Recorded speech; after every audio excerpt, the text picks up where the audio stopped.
Hello everyone, welcome to teaching Pathshala and it's me your educator ज्योति।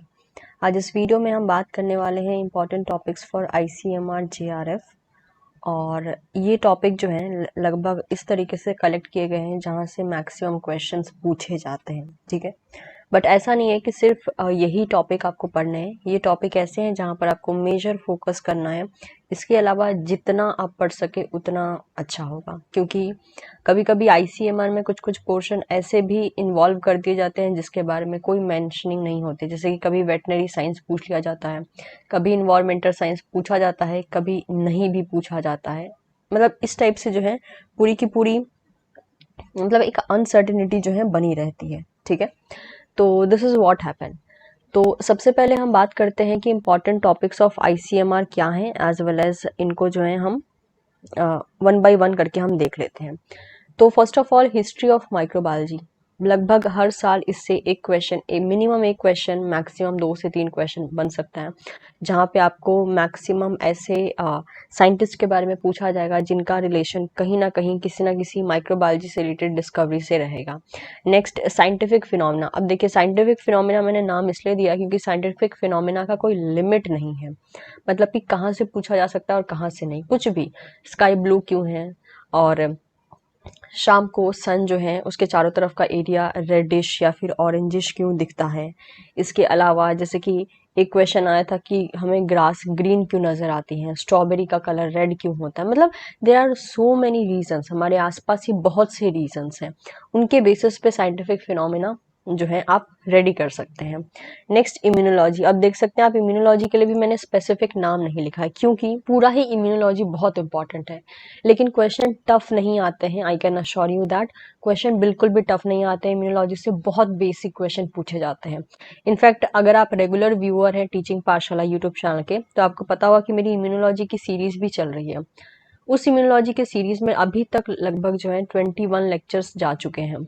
अगर आप वो 21 lectures भी देख लेना तो मैं आपको गारंटी दे सकती हूँ कि आप इम्यूनोलॉजी से जो भी क्वेश्चन आएंगे लगभग 90% से ज़्यादा क्वेश्चन आप इजीली सॉल्व कर लेंगे, ठीक है।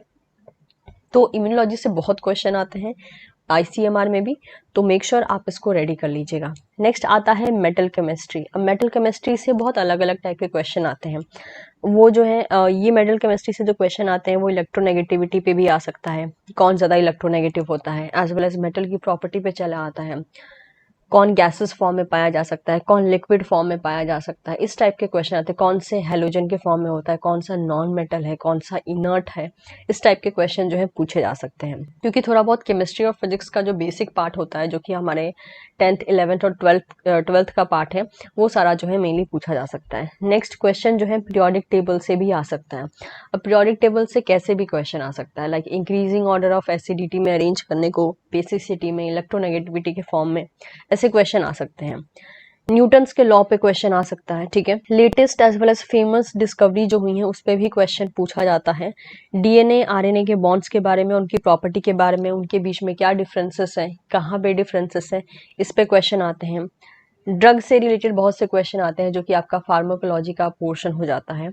तो ड्रग का एक्शन, ठीक है, अलग अलग टर्म्स यूज होते हैं, उन टर्म्स पे जो है क्वेश्चन बनते हैं, तो वो एक इंपॉर्टेंट एरिया हो जाता है। General science. अब जनरल साइंस या जनरल नॉलेज में लाइक अगेन इसका भी कोई लिमिट नहीं है, जितना पढ़ लो उतना कम होता है। तो जनरल साइंस में भी जितना भी एक जनरल साइंस हो सकता है वो आपको पता होना चाहिए। प्लांट में डिजीज एंड ह्यूमंस में डिजीज के लिस्ट, ठीक है, उनके causative organism, whether that organism is bacteria, viruses, parasite, protozoa, anything आपको जो है रेडी करना होगा। म्यूटेशन एंड म्यूटाजेंस पे क्वेश्चन आते हैं। अमाइनो एसिड, उनके स्ट्रक्चर और उनके टाइप पे क्वेश्चन आते हैं। एंजाइम्स पे आते हैं। बायोस्टैटिस्टिक के कोई एरिया, मतलब कि ऐसा नहीं है, बहुत ब्रॉडर एरिया में नहीं आता है, नैरो एरिया में ही आता है। अगर आप 3 साल का पेपर को एनालिसिस अगर आप अच्छे से करते हैं तो आपको एक आइडिया मिल जाएगा कि बायोस्टैटिस्टिक का कौन सा पोर्शन कैसे पूछा जा रहा है। ऑल्दो टीचिंग पाठशाला पे ऑलरेडी जो है स्टैटिस्टिक्स से रिलेटेड 2 वीडियो है, मेक श्योर आप उनको देख लें, मैंने प्लेलिस्ट में भी ऐड कर दिया है उनको। नेक्स्ट को फैक्टर एंड कोएंजाइम्स पे क्वेश्चन आते हैं। जेनेटिक डिसऑर्डर पे, इस पे भी मेरा वीडियो ऑलरेडी जा चुका है। विटामिन पे क्वेश्चन आ सकते हैं। नोबेल प्राइज विनर्स पे क्वेश्चन आ सकते हैं कि किसको नोबेल प्राइज किस ईयर में मिला, किस काम के लिए मिला। बैक्टीरिया के टाइप पे क्वेश्चन आते हैं, चाहे वो बैक्टीरियल टाइप एरोबिक एनारोबिक हो, वो बैसिलस हो या कोकाई हो, इनके बेसिस पे क्वेश्चन आ सकते हैं।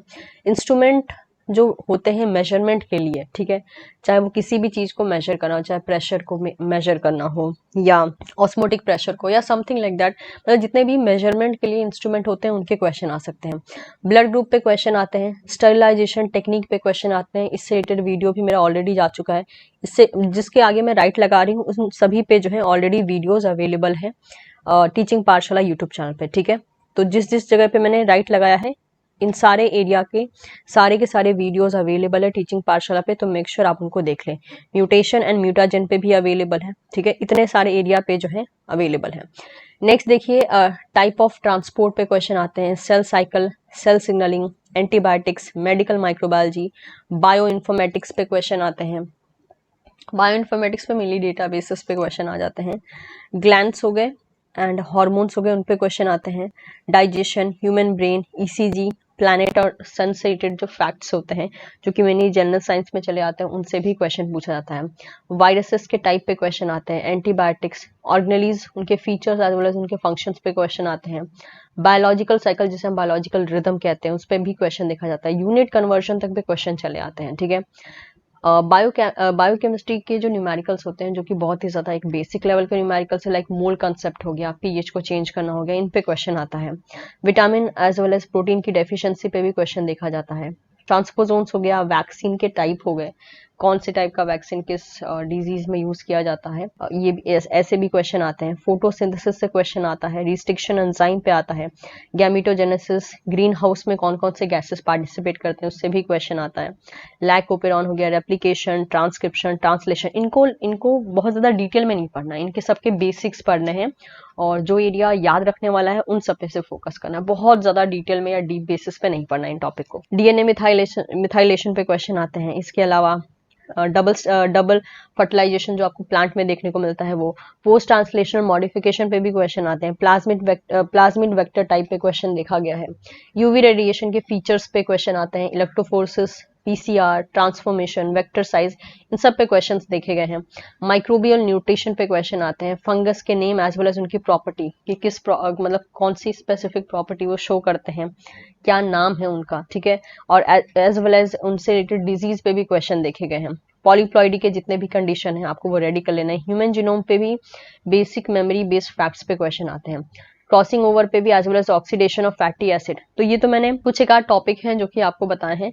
इसके अलावा ऐसे बहुत से टॉपिक हैं जिन पे आईसीएमआर क्वेश्चन पूछता है, लेकिन ये एक एरिया ऐसा है जो कि रिपीटेड बेसिस पे देखा गया है, ठीक है। ऐसा नहीं है कि आपको सिर्फ यही प्रिपेयर करना है।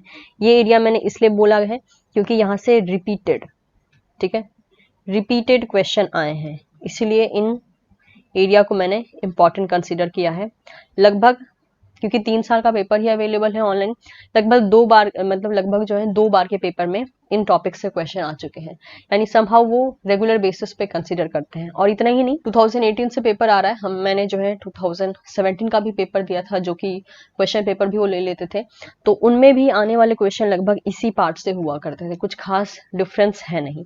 तो समहाउ यानी हम ये कह सकते हैं कि ये टॉपिक ऐसे हैं जहां से वो रिपीट करते हैं क्वेश्चन भी कभी कभार, मतलब देयर में be a chances 2 to 3 question ऐसे होते हैं जो कि रिपीट हो सकते हैं, ठीक है। इसमें मतलब देखा गया है आईसीएमआर में क्वेश्चन डायरेक्टली रिपीट हो जाते हैं एज इट इज, और माइट भी पूरे के पूरे एज इट इज रिपीट भी हो सकते हैं और कभी कभी रीफ्रेम भी किया जाता है, लेकिन रिपीटेड बेसिस पे भी क्वेश्चन देखे गए हैं। तो ये सारे पोर्शन को आपको बिल्कुल भी स्किप नहीं करना है। इसके अलावा और जितना आपको मौका मिले उतना आप पढ़ सकते हैं, ज्यादा डीप में नहीं पढ़ना है आईसीएमआर के लिए, to the point very specific तरीके से जो है पढ़ना है, ओके। क्योंकि आपको टू द पॉइंट पढ़ना है, बहुत डिटेल में नहीं जाना है, तो कोई भी टॉपिक आपका बहुत कम टाइम में रेडी हो जाएगा। तो आप इस तरीके से जो है रेडी कर सकते हैं। तो आप लोग की रिक्वेस्ट थी कि मैं आईसीएमआर जेआरएफ से रिलेटेड कुछ इंपॉर्टेंट टॉपिक्स के बारे में आपको बताऊं, एंड इसीलिए जो है मैंने ये वीडियो यहाँ पे डिजाइन किया है। तो मैं उम्मीद करती हूँ समहाउ ये आपको एक प्रॉपर बेसिस पे गाइड कर पाएगा कि आपको अपनी प्रिपरेशन किस लेवल तक रखनी है, ठीक है। So thank you so much everyone and keep learning. Video पसंद आया हो तो इसे लाइक जरूर करें and don't forget to subscribe teaching Pathshala. Even आपके कोई ऐसे फ्रेंड है जो कि आईसीएमआर जेआरएफ का प्रिपरेशन कर रहे हैं, तो आप उनके साथ भी इस वीडियो को शेयर कर सकते हैं। So thank you so much, bye bye.